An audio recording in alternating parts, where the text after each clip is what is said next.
Hello, thanks for joining us today. This is a Twitter space about. Sorry, I got my COVID booster yesterday. I'm a little bit groggy, but anyway, let me start over again. Thanks for joining us. My name is Brian Joytcore. I am the editor in chief at Outland, and this is Open Thread, a series of Twitter spaces where we revisit recently published pieces on our site and speak to the authors and artists and other experts who can take us a little bit deeper into the topics discussed and bring in some other perspectives, because we do believe that criticism isn't just like this authoritative pronouncement, it is part of a conversation. And so we want to bring in other ideas. So today we're discussing blockchain vitalism with Martin Zeilinger. Martin is a senior lecturer at Abertay University in Scotland, and he contributed a really fascinating piece about projects that treat code outputs as living things and what this kind of autonomy of code might suggest for other alternative social organizations. And we're also going to be joined by artist Sarah Friend, Daniel Krivoruchko, and Hannes Koch, who are all discussed in the piece. And we'll get some more details on that as we discuss them. So, Martin, I'd love to invite you to turn your mic on and speak, and just to sort of introduce everyone here to some of the main ideas. Martin writes that artists are excited about the speculative terrains of non-human agency that are beginning to manifest in computational systems. The underlying question, what might become possible when artworks gain agency, is truly fascinating. It has far-reaching implications not only for how the aesthetics of digital art will continue to evolve, but also for difficult questions regarding art authorship and ownership. I was hoping you could talk about the genesis for this piece, your interest in this topic. How did you become aware that this was a trend? Mm-hmm. Hi, can you hear me all right? Yes. Yes, great. Hi, Brian. Hi, everyone else. Glad to be here. Thanks for the invitation and for hosting this. Yeah, I'll be happy to frame this a little bit more for our discussion. Um, um, yeah, I let's see, where to begin. I wrote a book last year that came out about a year ago that was actually about AI art rather than blockchain art. But some very similar questions that I'm addressing a bit in this shorter piece also were of interest to me back then. And so in that AI art book, uh, some of the things I tried to think through is essentially, how our understanding of concepts like creativity and authorship, but also art ownership might be impacted when we externalize some creative processes, when there's a shift of creative agency from human artists to algorithmic protocols or computational entities. By the way, that book is open access. You can grab a ebook copy on the link in my Twitter profile if anyone's interested. Anyway, so that was already a bit of the thinking there. That observation that a lot of digital art that works with emerging technologies in one way or another affects kind of a shift of agency, sometimes away from human participants into computational ones. And that gets super interesting, in my opinion, when we're actually talking about art objects that are programmable, such as NFTs, such as a lot of things on the blockchain, where smart contracts are used. So what becomes possible when that's the case? And as I tried to outline a bit in that article, to me, what becomes possible and what becomes super fascinating is observing how we have now all these art projects where the behavior of the work, but also behaviors of audiences, is kind of shaped by this affordance of the technology. So shaping the way participation works in transactional systems. And I was originally thinking about this in the context of curatorial practices, actually. This isn't something that I was mentioning in the article, but the article is kind of a maybe more accessible and shorter version of a quite a bit longer chapter that will come out sometime next year in a book called Curating Superintelligence, which is a part of a really exciting series of books called Data Browser that is going to be edited by Joasia Kriza and Magdalena Tisley Carver. Um, this will be, I think, open access as well, so it'll be another great free ebook sometime next year. Anyway, so I was starting to think about this in terms of curatorial practices. How can the way that NFT projects are designed actually influence the way the work is exhibited or shared or traded or collected? And there we are. Yeah, smart contracts and the technological affordances of the blockchain make this actually quite easy. And yeah, I gave some examples in the article. Actually, I shouldn't say quite easy because I couldn't do it. I don't know how to use this technology personally, so I'll take that back. But maybe Sarah can say a bit more about that later on. Sure. Yeah. It seems to me that with AI art, it's the tools that the artist is working with has arguably some kind of autonomy. But what's really interesting about these projects you're highlighting is that the outputs, the art objects themselves, have autonomy on the blockchain system. Yeah. Would you agree with that? Yeah. And then, I mean, I think one of the really interesting things about your essay is pointing to like some of the political implications, suggestions for a reconfiguration of social space. I mean, do you think that was that something you explored in your book on AI, or is that you think more particular to blockchains and how they're being used to create some kind of forms of social interaction? I mean, I think in principle, this is something that's possible in every type of art, right? I mean, artists forever have always made important critical commentary on social issues, on political economy, on political issues, and so in principle, I think that can we can encounter that everywhere.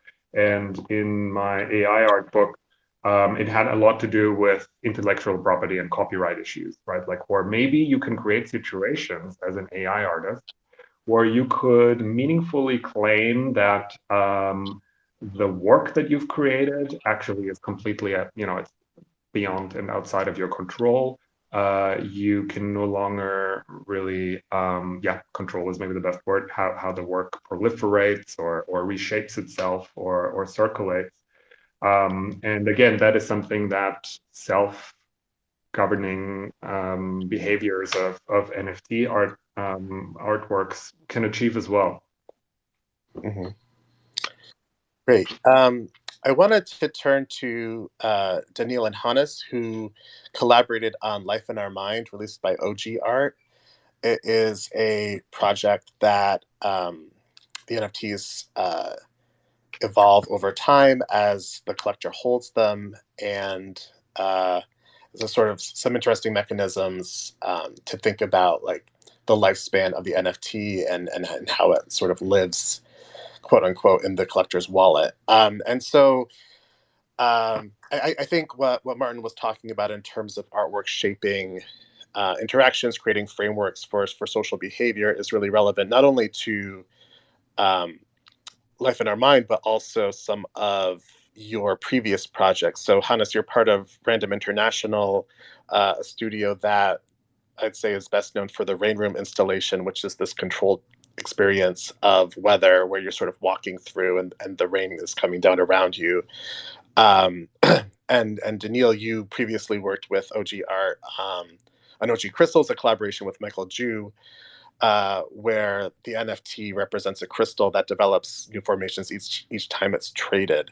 And so I was hoping you could talk about your how you've sort of simulated natural forms with technology and what kind of behaviors you've observed in your audiences as they're interacting with those works. And maybe Hannes, you could start. Like, I think it's really interesting that Random International, makes these interactive experiences, but now if I'm not mistaken, Life in Our Mind is your first NFT project. So I'm curious, like, how you see that transition from a sort of physical experience to an online one.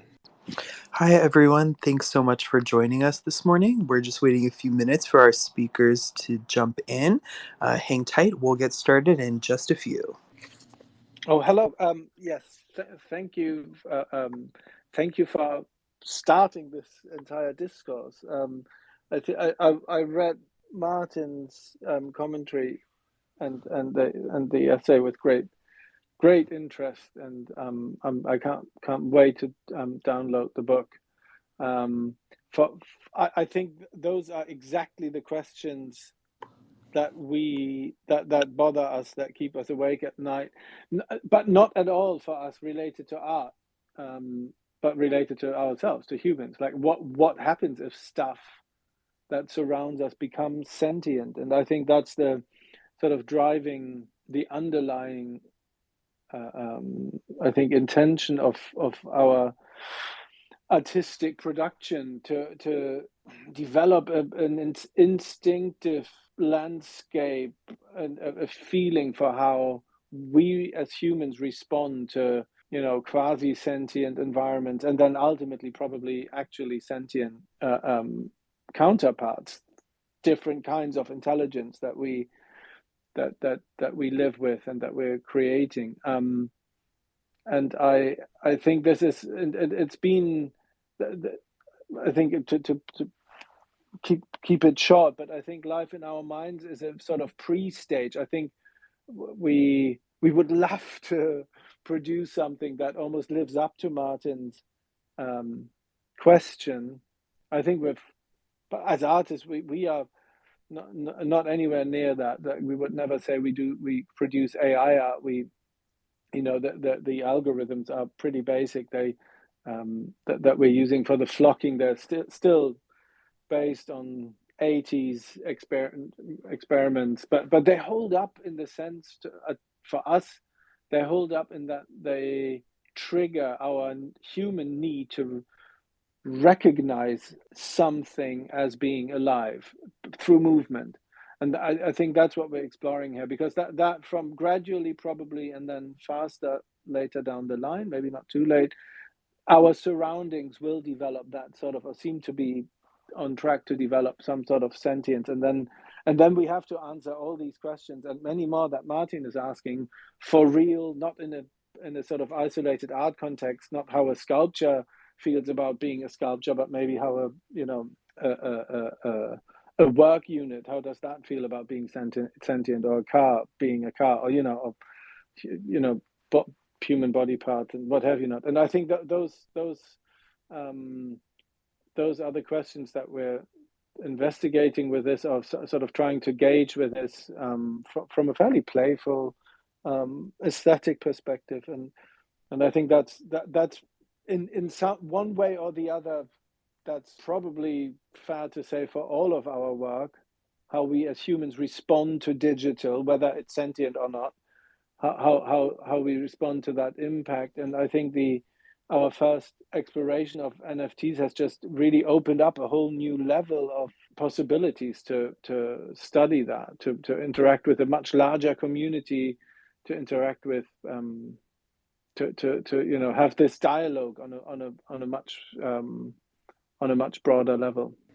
Yeah, that's super interesting. I was wondering if you could just say more about the mechanism of life in your mind and how it models sentience, for people who might not be familiar with it, and maybe talk about how the elements sort of grow over time and the conditions that make that happen. And Danielle, you can feel free to respond to that as well. Okay, thanks. So Life in Our Minds is it's a, I shouldn't say it's like two parts, but because they are super interconnected. But if you try to generalize, yeah, it's actually two parts. So one is NFT collection itself, which lives on blockchain, and I can give you some details of how is each NFT, dynamic NFT works. And the other part is this mother flock, an interactive installation made by combining all these NFTs together and making this an interactive art piece. So for the collection itself, if you're familiar with how regular NFTs are designed, you participate in minting in the original starting process for this thing. And usually for all other, like not all, but the most of other collections, when the minting is over, everyone already know what they got. Is it like a rare thing, how it looks like? I mean, everything is revealed. For Life in Our Minds, it's a bit different because the moment you mint your NFT, it's just basically a seed from which your NFT will evolve and grow. And the process designed to be 100 days long. And during this process, it adds these small origami pieces to your NFT based on what you have in your wallet. So to some degree, these NFTs become reflection of the representation of your wallet and of your blockchain activity too, because it analyzes not only the collections you have in your wallet, but the transactions you made, like past transactions and current, how active you are, what amount of Ether you have, like many data points. And that is very different to, as I said, to many other collections, because your behavior is reflected and stored and becomes the material from which the look of NFT is built. And I find it really interesting to see how people react to that, because the other main mechanics in the collection is that it evolves only if you keep it in your wallet. So the moment you decide to try to sell it, so you put it list it on OpenSea, it stops to grow and stops to evolve. So it's a balance, right? So you either keep your NFT and see how rare it will become by the end of this 100-day window, or you try to sell it and well, you don't know are you selling actually something rare or not, because it hasn't evolved to the final state. So some traits are not revealed yet. It's an interesting balance, and I'm fascinated to see how people react to this and how it the behavior is it's affected. It's not like in any regular collection. Then people just want to buy something and sell it for profit, for example. Over here, you still have to decide. It's like more like a poker game. So you think like, should I sell it now or should I keep it? And we try to reward people for being what's called diamond hands, for being patient and trying to get through the whole process to see, do they have something valuable or not. Yeah, I think it's interesting that your project OG Crystals, it evolved when the NFT was traded, whereas Life in Our Mind evolves when the NFT is not traded. And I'm just kind of curious, like how you see the difference of those. Is that something that you wanted to explore? And I'm thinking about the part in Martin's piece where he says, kind of lists the different kind of behaviors that are possible to code in these on-chain works. They can self-replicate, they can autonomously generate and change, they can self-destruct, and that these lend themselves to these vitalistic metaphors of like reproducing, evolving, dying. And so I'm curious, like your process as an artist and engineer, thinking about what's possible and how to realize that.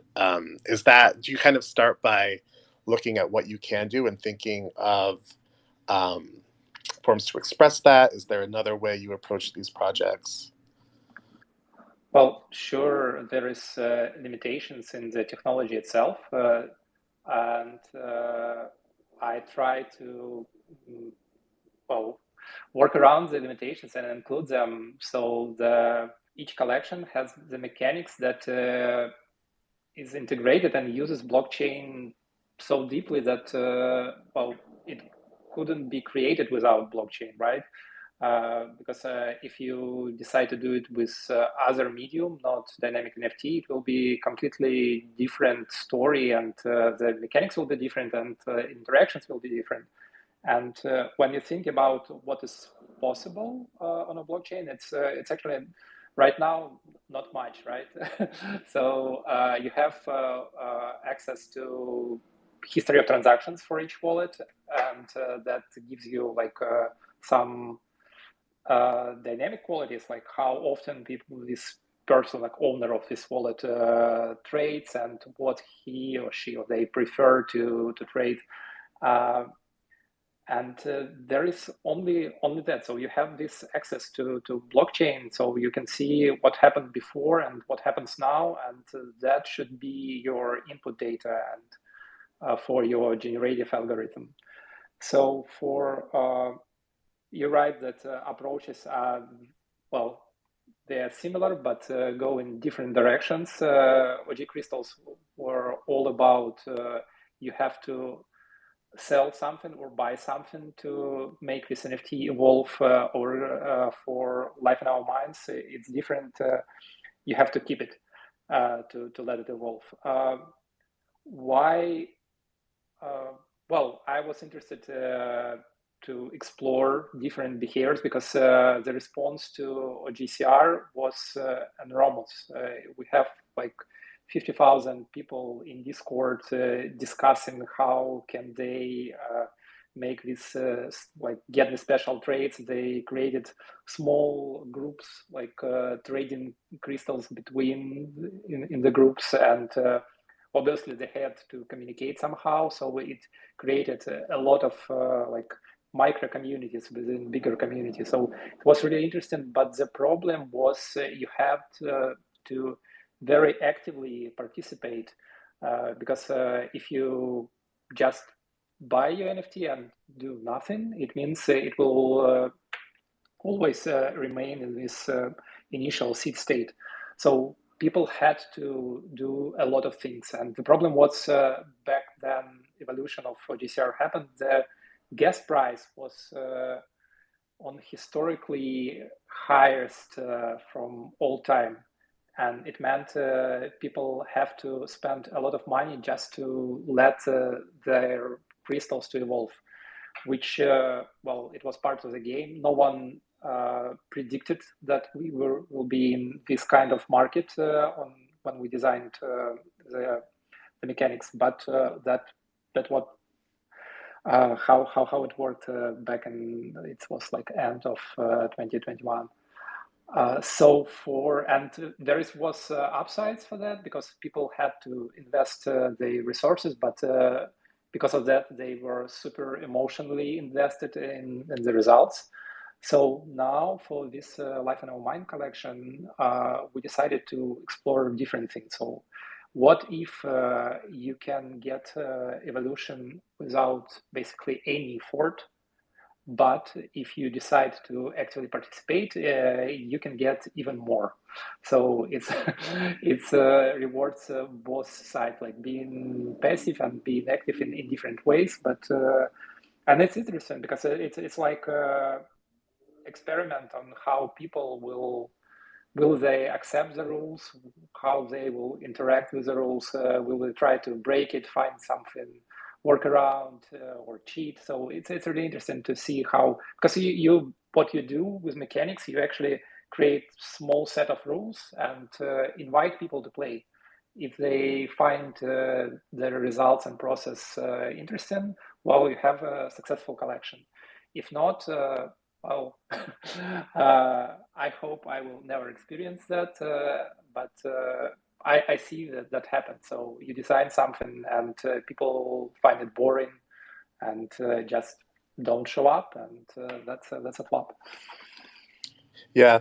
So these projects we've been discussing are, exploring this possibility of evolution, whereas Sarah Friend's Life Forms is more about death, I would say. This is a project where the NFT needs to be transferred to someone else within 90 days, or it self-destructs. And so, Sarah, I was hoping you could talk about the genesis of that project and what kind of, like, how you were thinking about these these behaviors of like holding and transferring, and what you wanted to model with this project. Yeah, happily. Thanks also for sharing a little more about these other works, which have so much in common with life forms. I really enjoyed hearing about them. The mechanism for life forms is, yeah, it's very simple.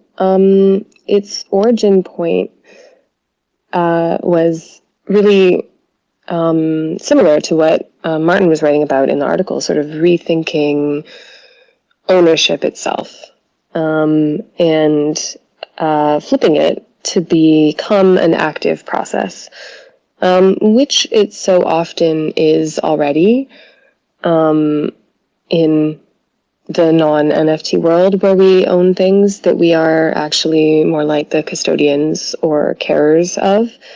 Ownership has a lot to do with maintenance and with responsibility.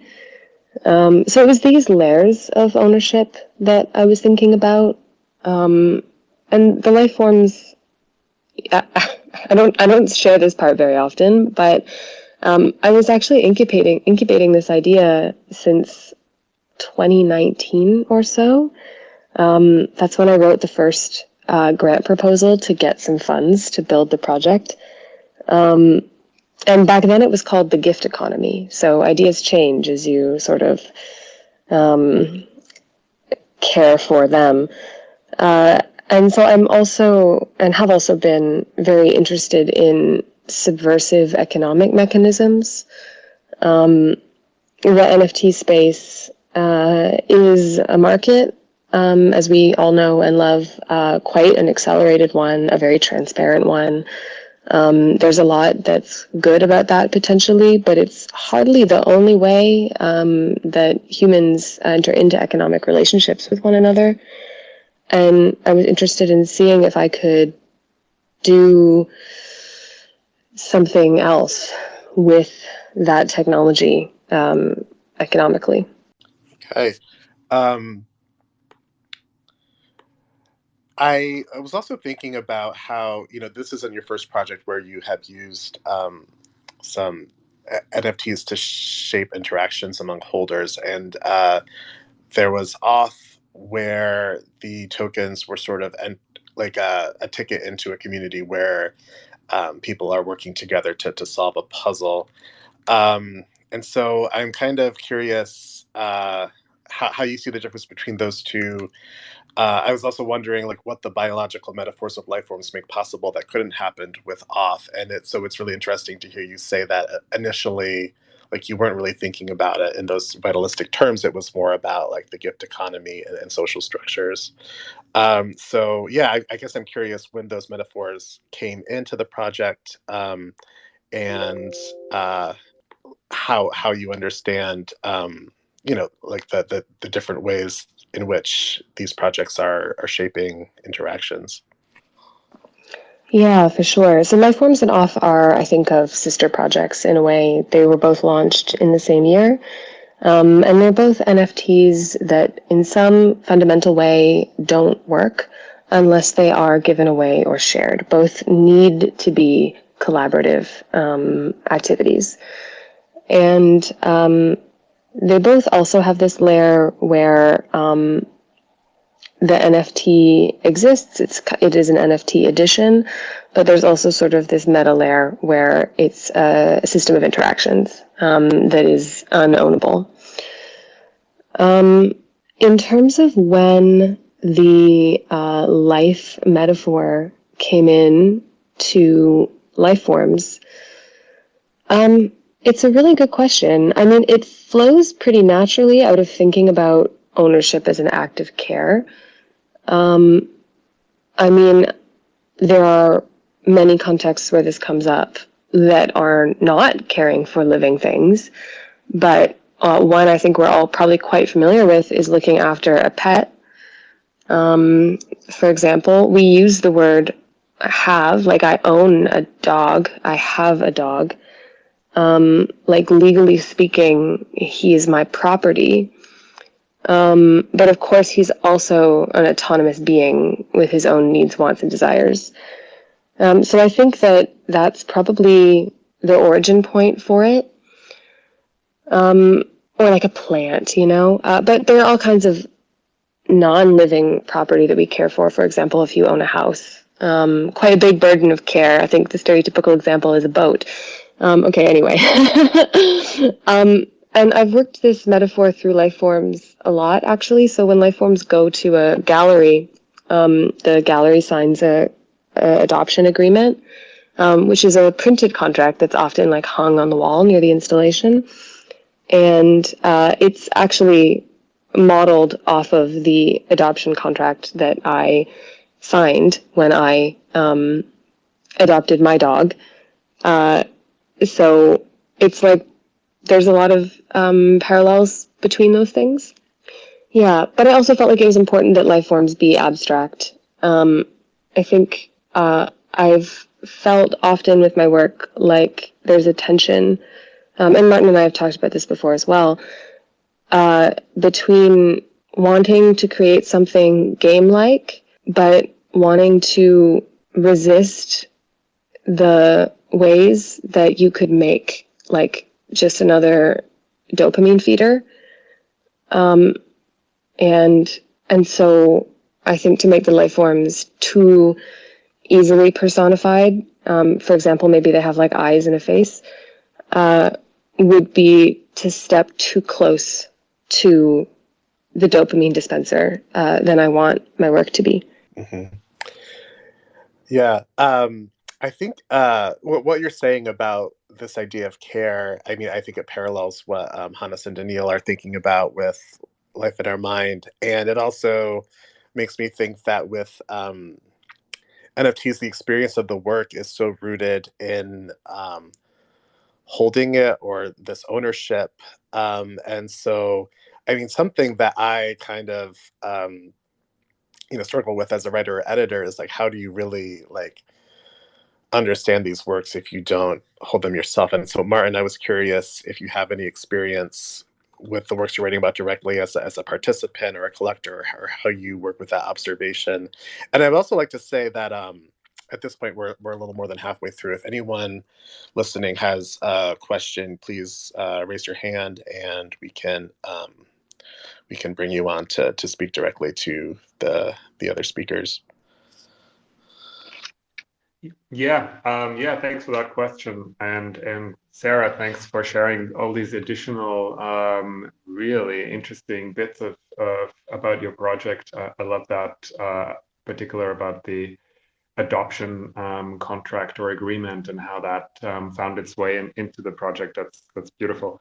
So Brian, you're asking, do I also have some experience or some insight or some perspective kind of as a participant or collector? And in a very general sense, I would say not so much. I try to stay really very much away from a lot of that, the hyped kind of transactional dimension of NFT art culture.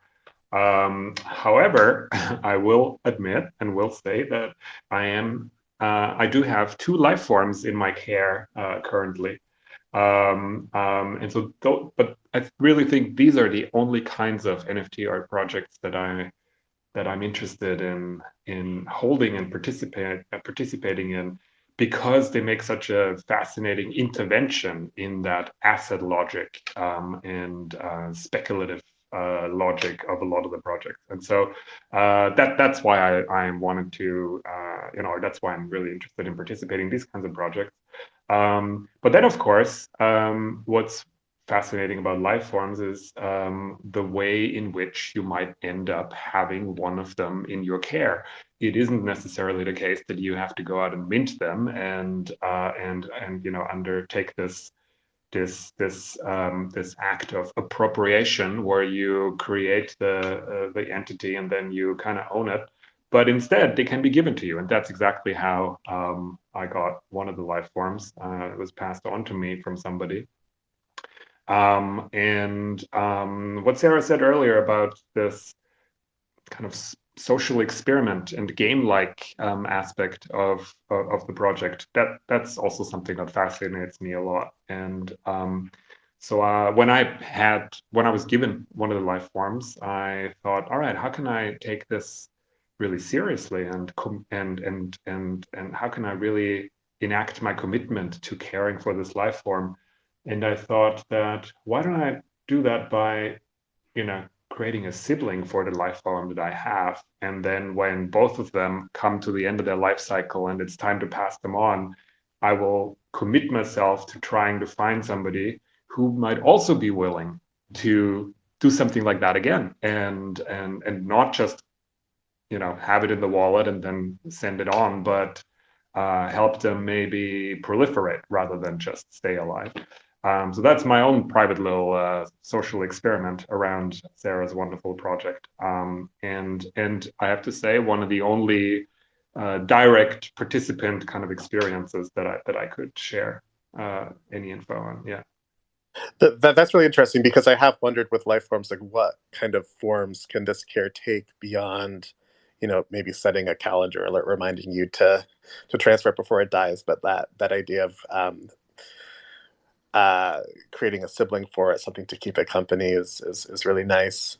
Um, I guess I can share some of the things people do to care for their life forms, if yes, that would be Yeah. interesting.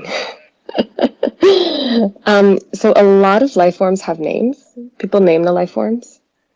And I have a very long pending feature plan for adding it to the site. Also, the experiment that Martin described, people also sort of write fiction about their life forms.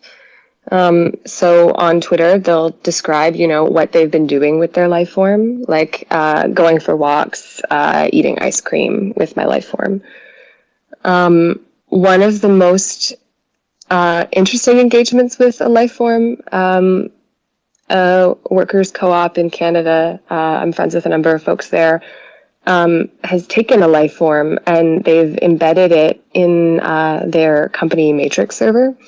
And also, it's their chatbot for the company. So there's one life form out there that has a job. That's amazing. Its name is Rue. yeah, that's Brian, awesome. can I ask a question? What's that? Brian, can I ask a question to the Yeah, please do. speakers? Hi guys, my name is Wade. I'm the community manager at Outland. I you know Sarah, when you were talking, you were speaking about, different kinds of autonomous or semi-autonomous living things, like plants that have wants, needs, and desires. And from talking about that, that kind of evokes or implies that there is some kind of like healthy ecosystem or like equilibrium that exists between, all of these different actors. And so I'm wondering, from all of the speakers and thinking about, your projects as living things, as autonomous beings, what should that healthy ecosystem for them to live and operate in look like? I think, if I may interject, I really don't see the work as a living being. I think the interesting bit about the NFT sphere here is that the community is that's the actual living entity.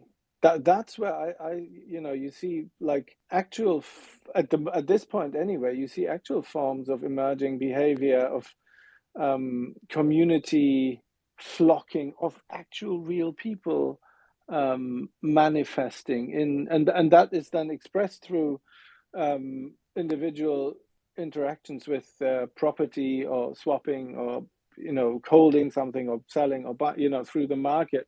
But I think that's the it's almost like I think we're still as a life form ourselves, where humans are still at a point where we really have quite a bit to explore also in collective behavior, and how we actually act versus how we think we act.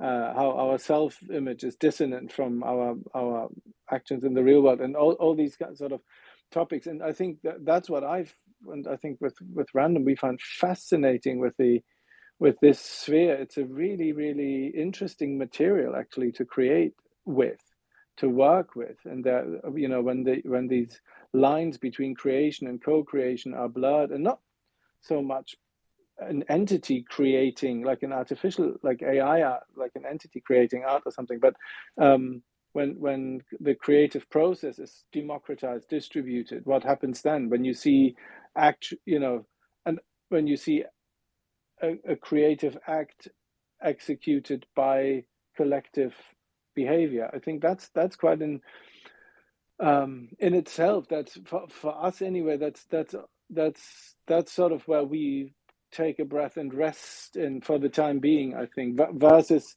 I would not say that our work itself shows actual signs um, of sentience. That's we're not that yet. Not yet. That it's more like this whole simulation of that triggers all sorts of myriads of really interesting reactions in the in human beings, and that's what we find very interesting and worthwhile observing. I just need to make a joke. I'm so sorry. Maybe the real life forms were the friends we made along the way. Great.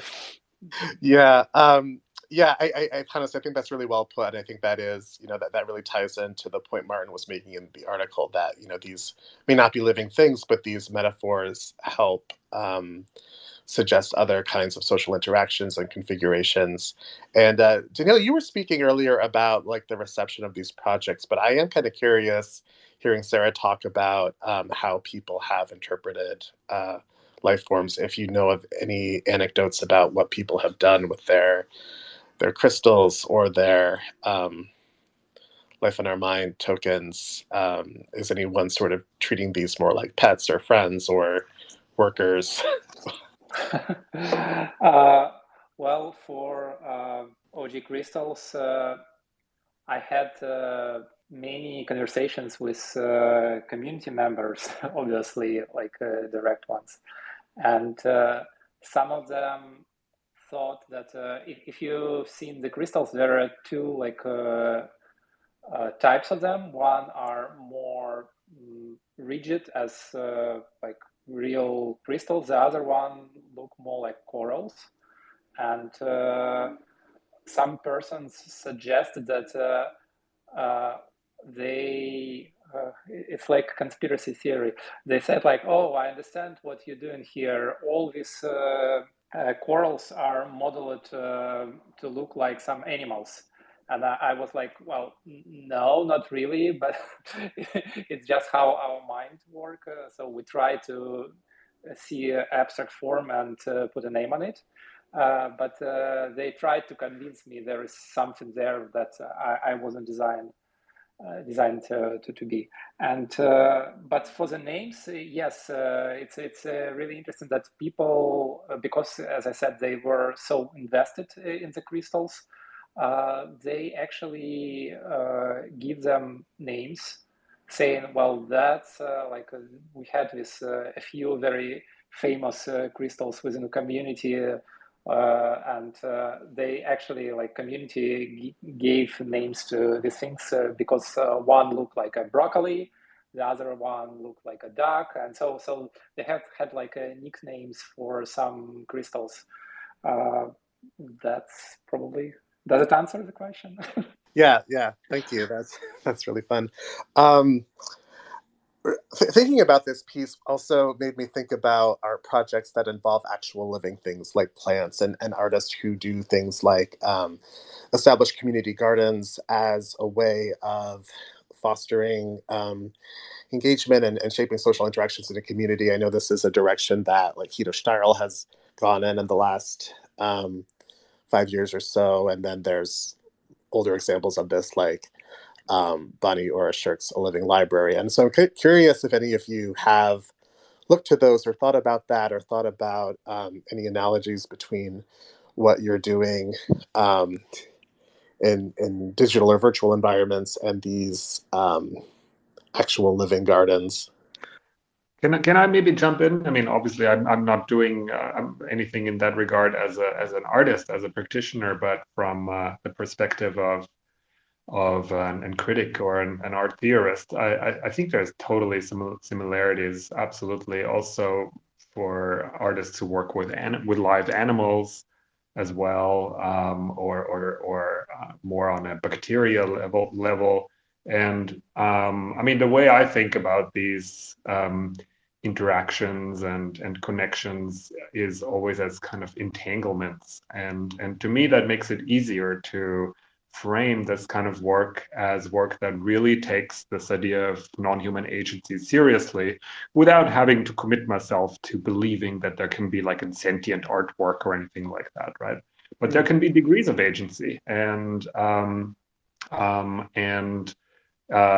even if an art object is just maybe minimally agential and can do just one or two things, it can really beautifully inspire certain behaviors with all of its audiences, and that's then when these entanglements can become really complex and really also maybe the artists on the call here would agree with me that the behaviors that then emerge might be beyond their control or beyond what they've envisioned or beyond what they've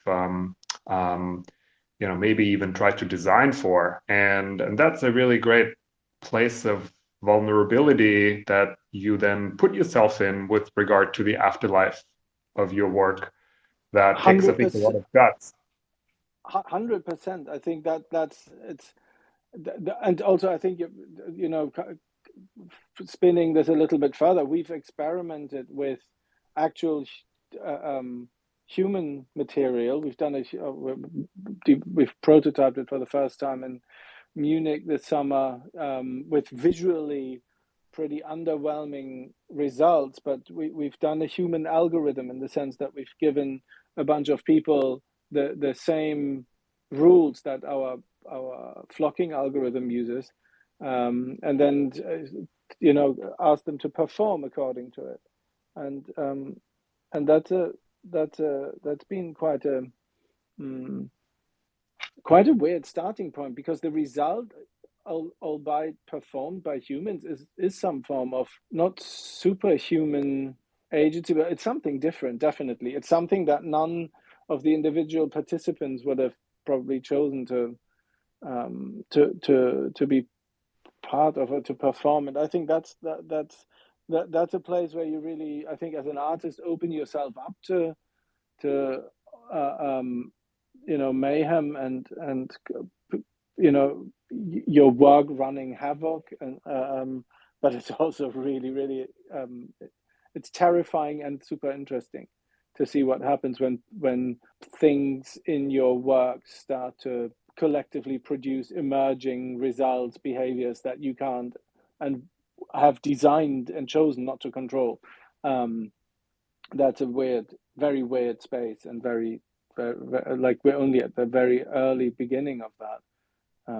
But that's an interesting space, and I guess that's the same for people working with all sorts of things that one can't control, like animals or plants or larger groups of humans in performance art and stuff. And I think the same goes for, I think that's where the connection also goes to AI art, where you work with algorithms that you may not fully grasp as an artist.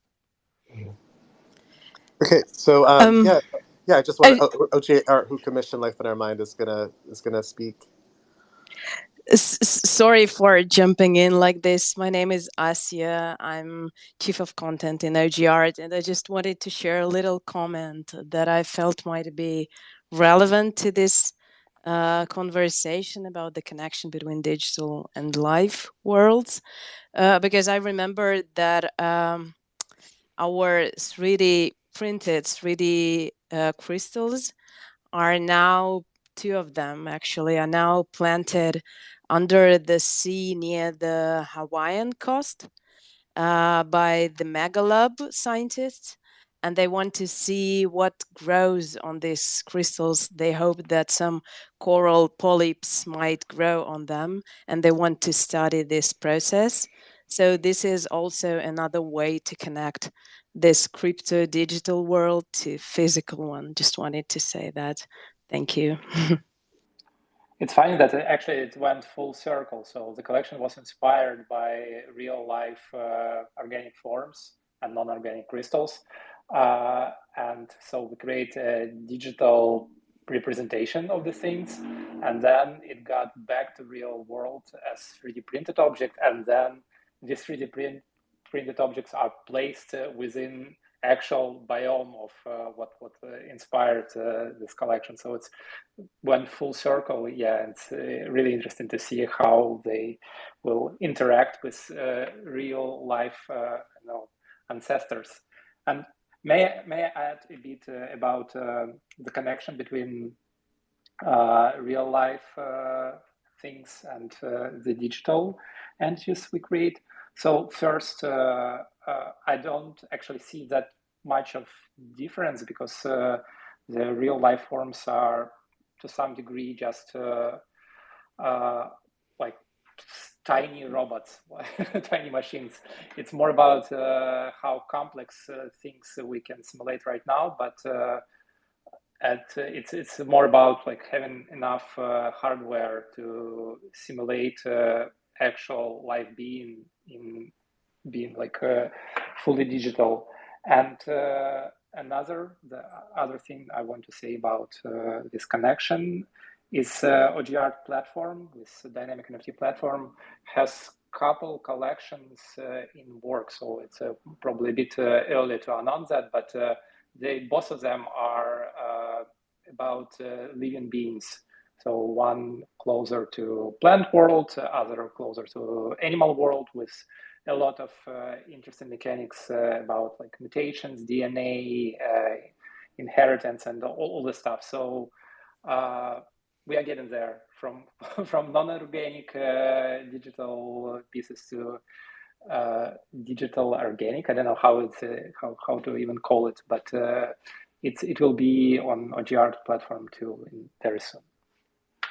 Thanks so much. Yeah, it's been really fascinating to hear more about these projects, how they were created, how they are experienced by their audiences, and sort of bring that into conversation with Martin's piece and his ideas. If there are no final comments or questions, I think we can wrap up, but I will just give people a chance to say any last words. Yeah, I just wanted to say, Daniil and Hannes, really great to meet you on here and to hear a bit more about your work. I'll be super curious to continue some conversations with you as well. It's fascinating stuff that you do. So thanks so much for having that opportunity. Thank you. Yeah. If you have any further questions, feel free to reach out. I can speak for hours about these collections. And Sarah, of course, I always love talking about your work, and even more talking with you about your work. Oh, thank you, Martin. It's been my pleasure to join and also learn more about the other projects. Yeah, thanks again to our speakers and all of you who joined us to listen. Have a great Tuesday. Bye, everyone. Thanks, Brian. Bye, everybody. Bye. Thank you so much. Bye.